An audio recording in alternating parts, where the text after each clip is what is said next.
Thank you so much for joining us tonight. We are doing a container gardening class today. So this is going to be about gardening on a small scale, gardening on a smaller scale. So you're going to be taking what you would normally have in a garden, soil, flowers, things like that.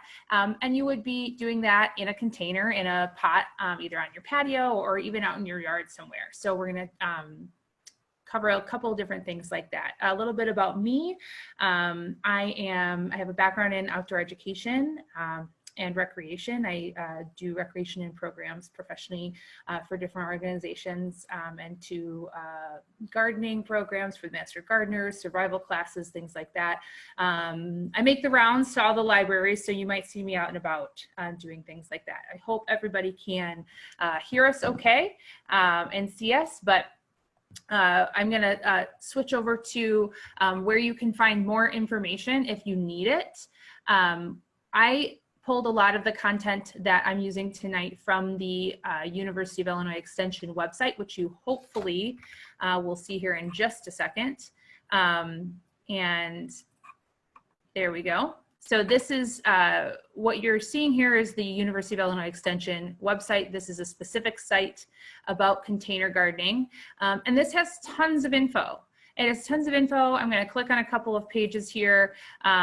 And you can see kind of what you're dealing with. And then you can they have lots of different videos that you can watch. So no matter what your preferred way of taking in information is, they have it here on this website. And this is put together by Master Gardener volunteers and staff. And it covers a variety of different, different types of container gardening. And then the extension has sites like this for all sorts of different, all sorts of different topics, different gardening topics. So if there's ever something that you're wondering about or you are, thinking about for your garden, I would definitely recommend going to your extension website and typing that topic in because there's usually a variety of different helpful, tons of helpful information on that. I am going to switch over to my presentation here and we'll get going on what specific topics I have to cover tonight. If they're like Donna and Meg said, if you do have questions, you can type those in the chat and we will get to those at the end. And we'll, do our best. We're not perfect, so, go along with us on this adventure. So you might be wondering why you might choose a container garden over, just a regular planted garden in soil out in your yard. And you may think, I don't have a yard. How can I even do any kind of gardening? Well, that's the perfect benefit of container gardening. If you have a small area or you don't necessarily feel like you are physically or mentally, come on, gardening is hard, can be hard, you can definitely plant some plants in a container anywhere you have space. And you can plant a big container, small container, really depends on what you'd like to do. So containers are perfect for things like that. Another great reason to pick a container garden over something else, like a regular garden, is that a lot of people in urban areas or even just areas that are crowded, lots of houses in one place, they tend to have, but they can have heavy metal deposits or contaminants in their soil. And so container gardens really eliminate that risk of having heavy metals in your soil because you're choosing the medium that you're planting in. You're choosing the stuff that you're putting in there. So when you have potentially contaminated soil or you have really rocky soil or really sandy soil and you don't want to amend all that soil to fix all that soil, you can plant a container garden.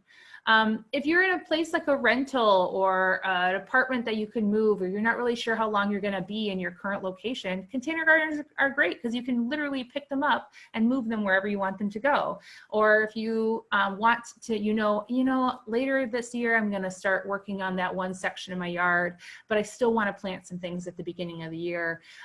You can plant some stuff in containers, and then when you're ready to work on that one area, move them to a different area. And some people just like how they look. You can see the one that's in the picture, the container that's in the picture here. if they're using an old watering pot, it's really cute. It's in a decorative area. So the containers can be really aesthetic, and you can really pick some beautiful pots. You can pick beautiful flowers, and you aren't really limited to flowers that will grow in your zone. You can grow tropicals in containers, and different things like that. So there's really a lot of benefits to choosing container gardening over any other kind. When you're thinking of what kind of container you want to choose, there's a lot of factors that really could go into it. I don't want to make it sound like it's complicated, but you do want to put some thought into it. You want to think about where you're going to be putting it. You're going to think about how much water you're going to need. You know, what kinds of plants you're going to put in it. So really, you want to put some thought into it. And it really, if the only thought that you choose, choose is, this is a pretty pot, that's great, but there are some other things that you might want to think about. Drainage holes and drainage of that pot are going to be your number one thing that you're going to worry about. The best recommendation is to have drainage holes in the bottom. Obviously, not every pot does. I have pots that don't. But your best suggestion is to have drainage holes in the bottom, because that means when you water your plants, any excess water will drain out the bottom. That you can, it's easier to control the amount of water in your pot if you're able to allow it to drain out the bottom. The other thing to think about is, is the pot that you have going to be the right size for the plants you want to plant? If you're not worried or very picky about what plants you want, and you want to, decide about your container specifically around what your container looks like, or your container of choice, that's great. That's totally good. You can do that, and just, whatever size container you have, you can choose your pots or your plants around that. And then, you want to pick something that, if you have a really tall, skinny pot, you're going to want to make sure that you aren't putting in something extremely tall in that, so it's not top heavy or able to blow over. So really you want to kind of think about what your plants are that are going to go into this container, so to make sure that it's the right one. And then containers can come in all sorts of different materials, sizes, shapes. The one that's in the picture here, it looks like might be even like a wooden or a plastic, molded plastic square container. They're round, they're tall, they're skinny, they're, wide. I have a couple that are made out of old barrels, half barrels. So there's a million different things. Or you can pick something like an old watering can, like we saw in that previous picture. It's really up to you on what you want to choose, but you want to make sure that it's going to be able to take care of the plants that you're going to put in it. The material choices, different materials are going to be, better for drainage or not as good for drainage, or temperature control, things like that. You'll see a lot of terracotta pots out there in the market, and terracotta is great because it will help retain moisture. So that's a great, kind of gateway to containers if you're new to the game. But you can get containers anywhere. I have some that we got for as cheap as $1, at Target on clearance, and they come in all sorts of sizes, tiny to very big. So you can find them really at really affordable price points. Usually the plastic ones are going to be your most affordable. And then going up from there, ceramics and metals and things like that can tend to be a little expensive. But if you know that's what you want, then great, budget for it and you're good to go. It's very weird to not have people's faces to look at. So thank you for going on this journey with me, everybody. So once you have your pot, you have to also, have soil to put in that pot, because plants, while there are air plants and things like that don't need a lot of soil, most of the plants that you're going to want to plant in your container are going to need soil. And it can be made of a variety of things, but the number one thing that you want to think of when you're choosing soil for containers is, again, drainage. You're probably going to be tired of me saying that by the end of this program. But some things, I've got some buzzwords in that first bullet there. They can be made of a variety of different types of things. Peat, which is, peat moss that you might see on the market. That's going to be something that's absorbent and holds moisture. Vermiculite, bark, coir fiber, which is the coconut hulls. It's that brown, stringy kind of stuff that's on the outside of coconuts. Those are all going to be a variety of different things that are going to help you with your drainage or your moisture retention, depending on what they are. Both coir fiber and peat moss are going to expand. I'm using hand motions like you can see me. So imagine me making expanding hand motions right now. They expand when you add water to them. So that's going to be something that helps, retain your moisture. And then if you are choosing a plant that's a specific type, like a succulent or food crops, things like that, those might require some very specific things. So when, I think a lot of times especially if you're a beginner gardener, your instinct is to go to the hardware store or the garden center and just buy everything. But I think we all, could benefit from just putting a little bit of thought into what we're buying. If you're like, I know that I'm going to want a tropical flowering bush, then you're going to want soil that works well for a tropical flowering bush to go in your pot. So really, you want to think about that when you're purchasing. But there is just, if you're thinking, I want to plant some pretty flowers, there are bags of potting mix that are specific for containers. And you can just pick up those and you'll do just fine. You don't have to really overanalyze it. If your only goal is to have pretty flowers in pots, that's going to be great. But if you're getting more into the specialty type of items, definitely pick a specialty type of soil to go with that as well. And if you are a little worried or concerned that you're not buying the correct one, you can ask any of your, ask someone at the garden center. You can call the Master Gardener helpline, or you can, send a comment through this chat about if you have a question about that, and I'll do my best to answer it. So now you have a container, you have a type of soil, or maybe you thought I'll pick the plants first and then I'll worry about the soil. But you want to think about what kind of plants you want. Not every plant is going to grow well in a container, because if you think about a container, it's containing something. So that's going to only allow your roots to expand so much into that area. Kind of like how you say a goldfish will only get as big as its container. Plants are very similar. And some plants, if they keep trying to grow inside of that container, they're just going to die because they can't get the right amount of nutrients from that plant. Plants need very specific things: light, water, and nutrients. And well, they'll need oxygen too, but hopefully we can get that from the air. But those are the things that your container needs to provide. Your container, your location, and yourself need to provide to that. So if your plant is very big, you want to pick a container that is very big so that you can still fill that container with soil and provide that plant with the nutrients that it needs. I sound like this is a life or death matter. Gardening is fun, you guys, I promise. So you're thinking about what plants you want. We've got kind of a rule of some guidelines to think about when you're thinking about plants. Tall plants, your thrillers, the things that are in the center. You can see in this picture here on the screen, it's got these big plants in the center. And then you've got your round mounding plants, your fillers, which are going to fill out the shape of them, the middle of your pot there, your middle of your arrangement. And then you've got your spillers, the plants that hang over the side, that cascade down the side. This one looks like it only has about 2 different varieties of plants of foliage in it. And that's great. Again, it's not really, it's all about personal preference and what you like and what you'd like to see. I like a lot of variety, and I have some pictures of some containers that I did just this week that I'm going to put up later. But thinking about what you want out of your arrangement really, is going to determine what plants you choose.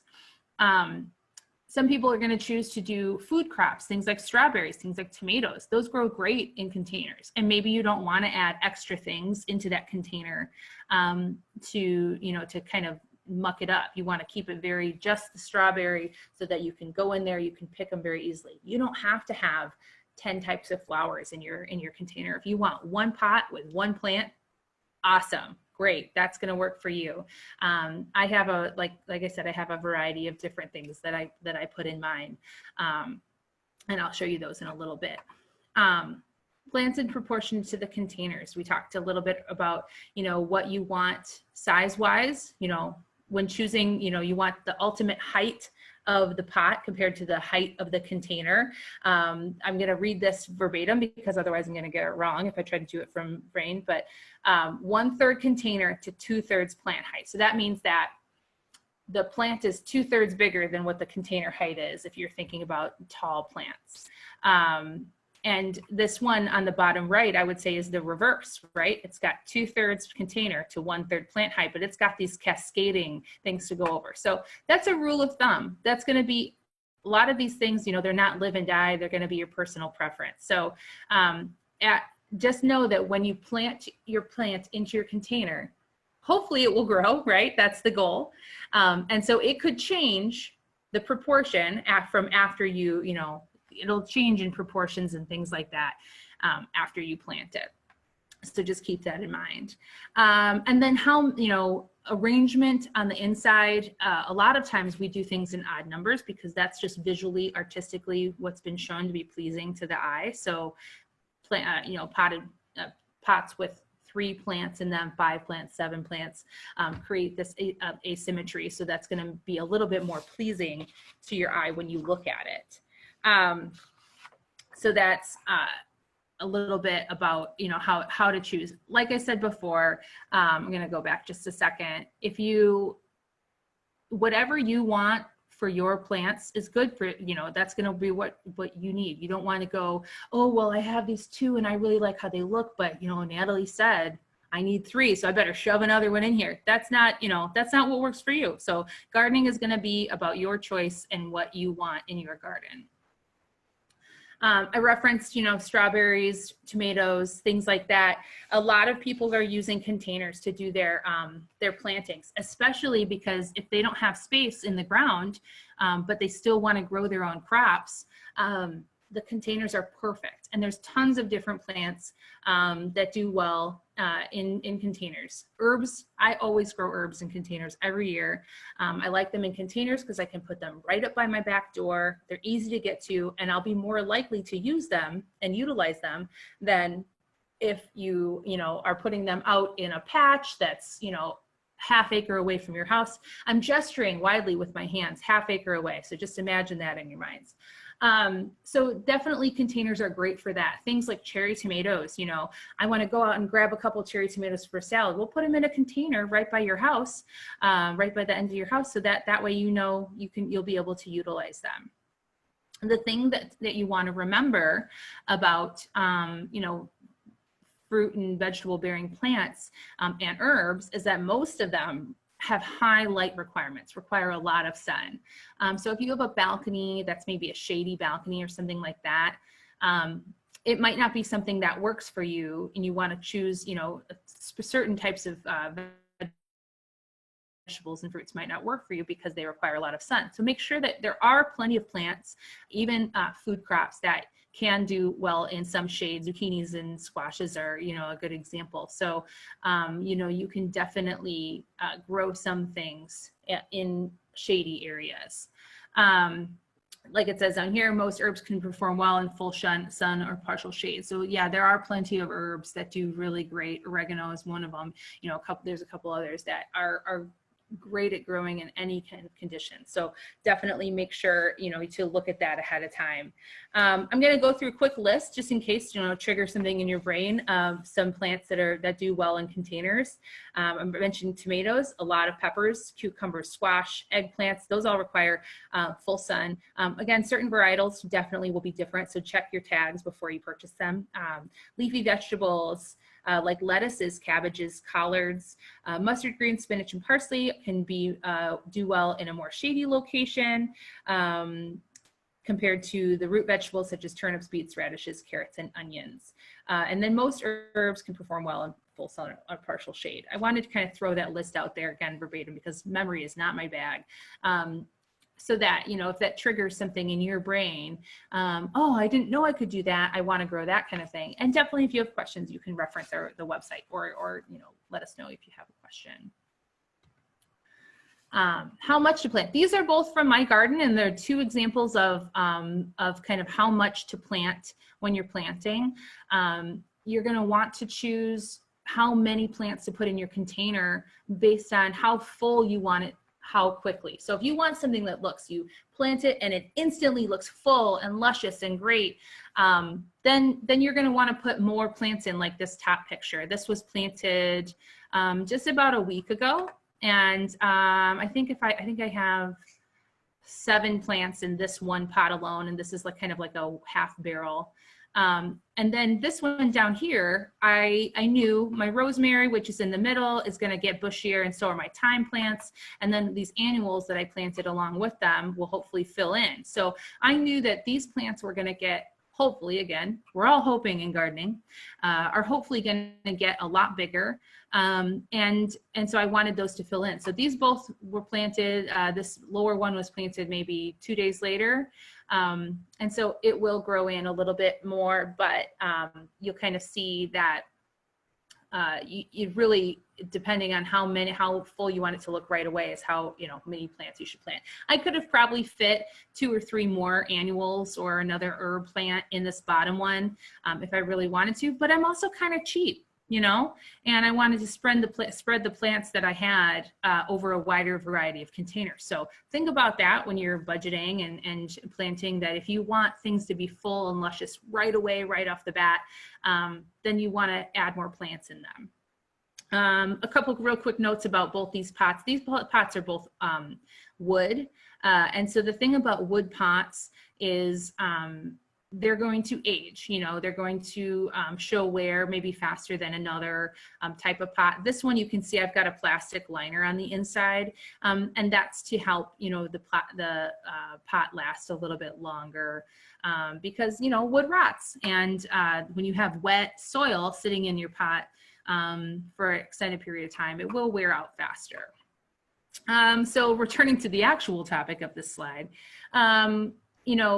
after you pick how many plants you want in it, we talked about the thrillers, fillers, and spillers. These lemon corals are going to, spill over the sides. On this side, you can kind of see here on the top left corner is a sweet potato that's going to hang over the side, cascade.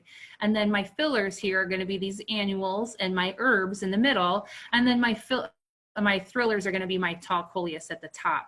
And then the bottom one, kind of similar. I've got some thyme, English thyme, and I can't remember what the other one is, maybe Greek thyme, that are going to spill over the edge of the pots. My annuals here, I've got some zinnias, terrania, and then I think I also, no, I had begonias in some other pots. But those ones are going to fill in the middle. And then hopefully my rosemary will get going and turn into a nice thriller up and be kind of, towering up in the middle. So that's kind of a way that I put those together. I like to set, put my soil in my pot, and then I set my plants into the pot, still in their pot, still in their, the pots I purchased them in, and kind of arrange them and see where I want to go before I just jump in and start digging. I like to lay them out just to see how that's, going to work and how things are going to look. And then I can switch them around or move them around if I don't like that kind of green next to the other green, things like that. And then after, you've got them planted, when you're planting these in a pot, you're going to want to dig a hole just as big as the root ball of the plant. So when you pull that plant out, a lot of you guys, if you are more of a veteran gardener, you'll know this stuff. But if you are a beginner gardener, as you buy a plant in a pot, you pull that plant out, and it's got this root ball structure. It's going to look like it's still in the pot, even though the plastic is gone. So you want to dig a hole just as big as that plant, that root ball, so that it has plenty of space. And also you can kind of keep some of that original happy soil that the plant was in together so that it's not too much of a shock. So you're going to get those planted in there, and then you're going to give it a big old drink of water, because when you have, think of someone removed me from my home and then put me in a brand new home, that's going to be a big shock to my system. And that water that you're going to give these plants is going to help that plant get over that shock. So you want to allow that plant to start sucking up those nutrients with water from the soil right away. So give that plant a big drink of water after you plant it. I'm keeping an eye on time, guys. I'm closing in on it. So I won't go too much over my allotted 30 minutes so we can get to some good questions. Who knew I talked too much? I knew. And then watering. We talked a lot about drainage. Watering is so important for any plant, whether it's in a container or whether it's out in your in the ground. There's a lot of different a lot of different factors that determine how often you need to water, whether it's full sun, how hot it is in your house or on your patio, things like that, what kind of soil amendments you've used. If you have like really well drained soil, you'll want to water it more often. But a good rule of thumb is to touch the soil. And if your soil is dry, you can dig kind of down about an inch deep. And if it's still dry, then you need to water. You don't want to wait until your plant starts to wilt for you to water it, because that's going to be a big shock to that plant. You're going to shock it and dry it out, and then you're going to water it, and it's going to drink it up really fast, and then you're going to need to water it again. So you want to consistently water your containers, always checking the soil. Double checking. You can get things like hydrometers, which is a tool that can stick down into your soil. You can get one of those if you really are fancy, or you have a really finicky plant, like a special tree or things like that. We use a hydrometer for a lime tree that we keep in a container to really test the soil. So you can get one of those if you're really worried about it. Pruning. You'll have to prune anything, any type of plant that you have, like I said, in the container or not. And there's kind of general things to remember. Pinching is going to be taking off the growing tips of the plant. So if a good example would be basil. If you pinch off the flowers and the top growing tips of the plants, it'll help it branch out and be bushier. Otherwise, basil tends to get pretty leggy. Same with things like cilantro. So kind of keep that in mind when you're growing things like herbs. Deadheading would apply to flowering plants. You want to remove the old flowers so that your plant can put its energy into growing new flowers or growing new leaves. And deadheads can, even grow bacteria or rot. So you want to deadhead those old flowers that are already wilted off of the plants. And then general cleanup, removing anything you might see damaged leaves, because damaged leaves could cause disease on a plant or rot.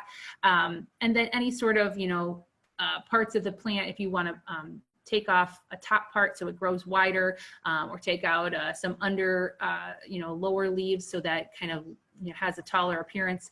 There's lots of different things you can do. And you want to do maybe a little research if you've got a very specific type of plant.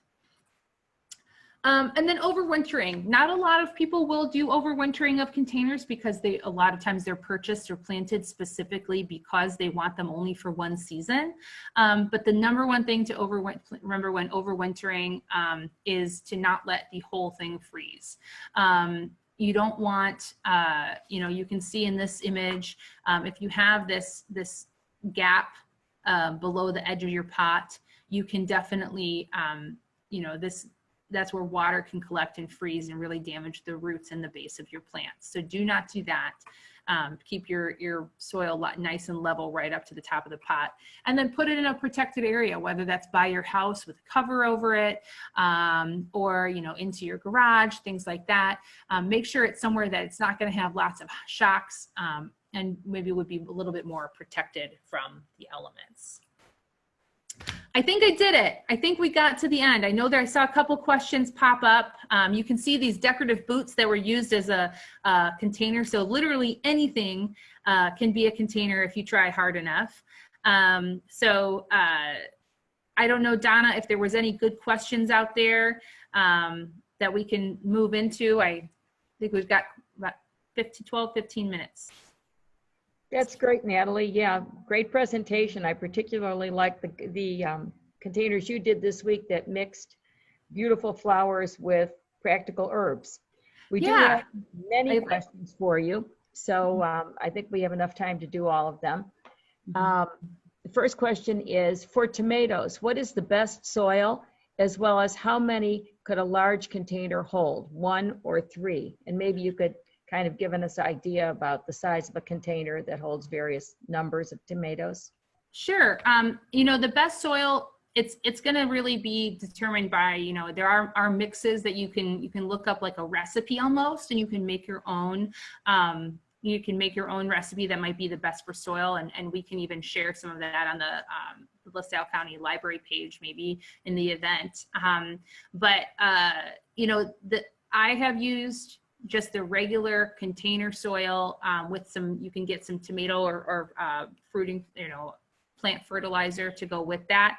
I've just used the organic container soil that you can get at Home Depot. It's a nice medium range price, and you can get, you know, nice big bags of it. Now, as far as a large container, a lot of these, you know, 1 to 3 plants, large container, these are going to be very specific. You know, I don't know what is large to me. I'm going to say a large pot to me would be maybe 12 to 18 inches in diameter. You can't see me, but I'm holding up my hands in range because I'm a very visual person. Now, depending on the size of the tomato plant, I would maybe only plant 1 plant in a large container so that you have space for that plant to get bigger. You don't have other plants competing with it for nutrients. So that would be, I guess, my recommendation, is 1 large tomato plant in 1 large container. Now, if you have more of a rectangular or, you know, something like that, you could maybe space out some tomato plants.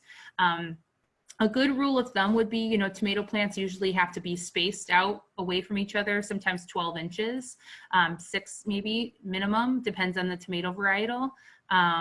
You might want to look at that. So the same rule of thumb that would apply to planting in a garden would apply to your pot. If you're not going to be able to space out your tomatoes far enough away from each other, then maybe only put 1 in there. And then you'll want a tomato cage or something like that, just like you would in a garden in the ground. This is not one of the questions that was just asked, but I thought I would add to your information.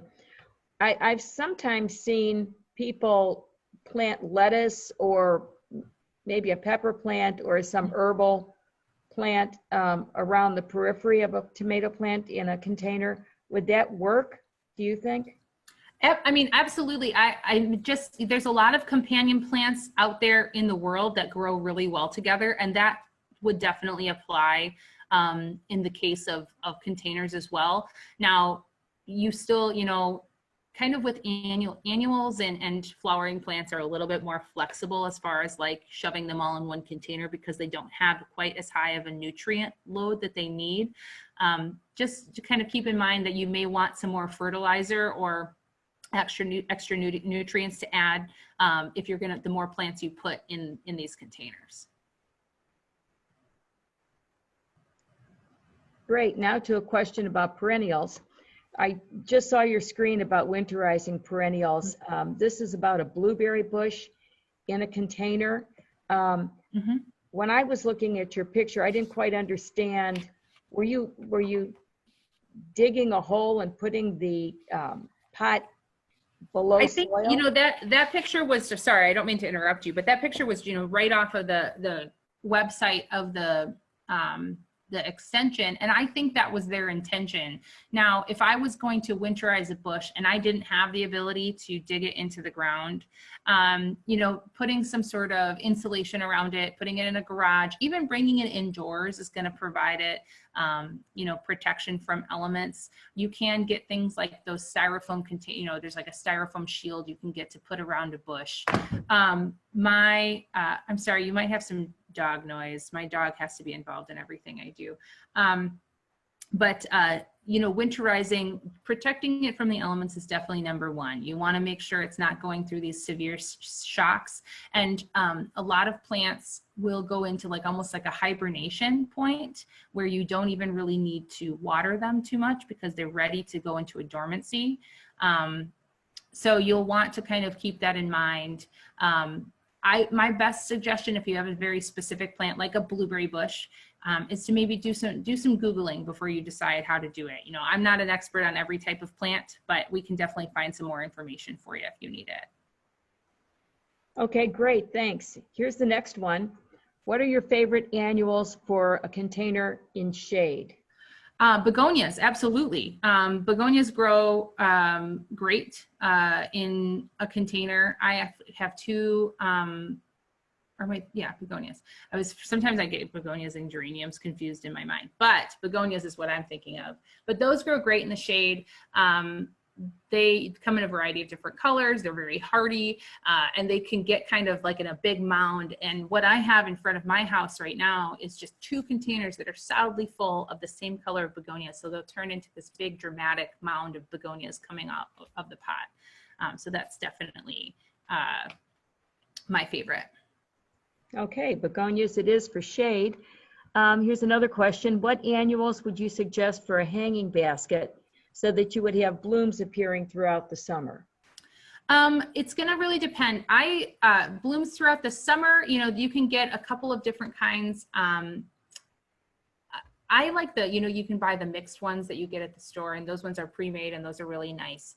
If you have a really nice sunny spot, you know, things like alyssum grow really well in pots, and would do really well in a sunny hanging basket, and they will mound over the sides. Those would bloom all throughout the summer. And when you're thinking of different types of plants that, you know, would bloom at different times of the year, you can go to their garden center and really see what's blooming now is not necessarily going to be what's blooming throughout the summer, but a lot of things, you know, can continue to bloom as long as you deadhead them and take off those extras. Really think about, you know, what kind of, you know, areas you have. I like ferns, honestly. I know you were talking about blooms, but ferns and hanging baskets are always really nice and dramatic, and do really well in mixed shade and sun. But alyssum, I've seen a lot of really cool hanging baskets with those hanging out over the sides, and those you can find just about everywhere, and would bloom all throughout the summer. Okay, great. Okay, this is a question about pots. Do clay pots dry out faster than plastic or other materials? Mine seem to. And says, great presentation, Natalie. Do clay pots dry out faster? Well, as far as dry out and then are non-usable, because like my terracotta pots that I've had over the years, you can kind of soak those, depending on what kind of, you know, if it's a sealed clay pot.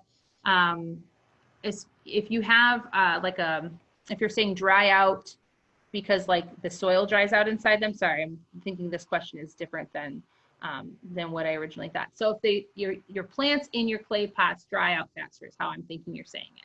And that could be because your terracotta is maybe leaching the water from your soil. And if my best suggestion on this would be to get one of the saucers that a lot of times come with terracotta, and you can actually put water down in that saucer so that that clay pot is soaking up that moisture from that saucer, and you can actually keep water in that saucer, or put some gravel in a saucer and put your pot on top of it, because it creates its own little atmosphere. It creates this little humidity around that pot, which would help retain the moisture in that pot. I hope that was the right question that I just answered. That was great. Okay, this is a really interesting question. So many of us want to use large pots, and this says, do you have ideas for lightweight materials to put in the bottom of large containers for drainage? I've seen plastic water bottles. Anything else? I'm going to go back really quick in my slides to that this that I planted. This is a huge, big wooden planter. And yeah, when you add soil to that whole thing, it's heavy, right? So what's actually in the bottom of this one is the broken up pieces of a like styrofoam that came around a TV. And that, you know, I just broke that into pieces so that it would kind of fit in the area. And then I put that liner over the top. You don't need to put a liner. You could put the soil right over the top.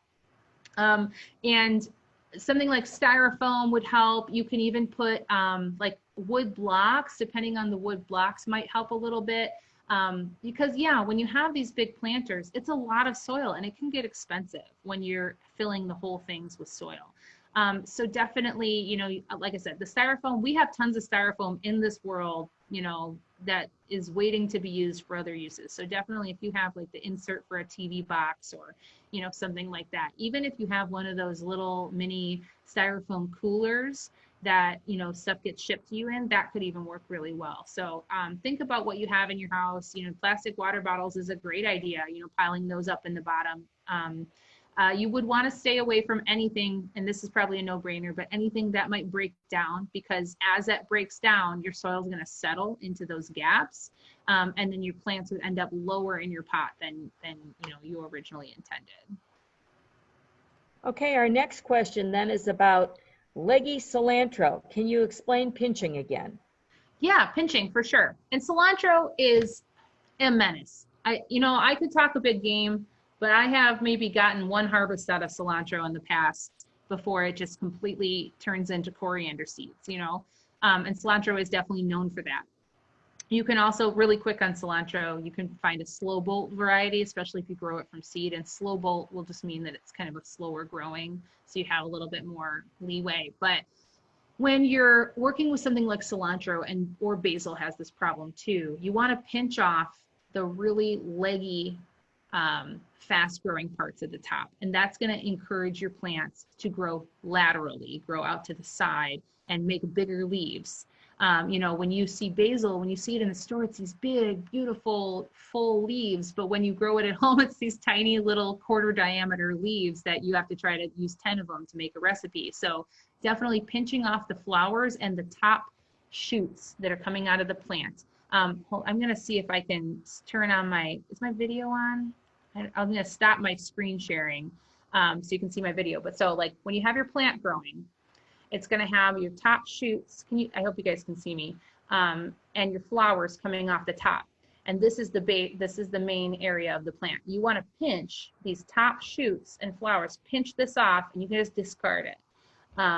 And that's going to be the way to kind of make those leaves grow bigger. Because when you're thinking about a plant, it's giving its energy to things.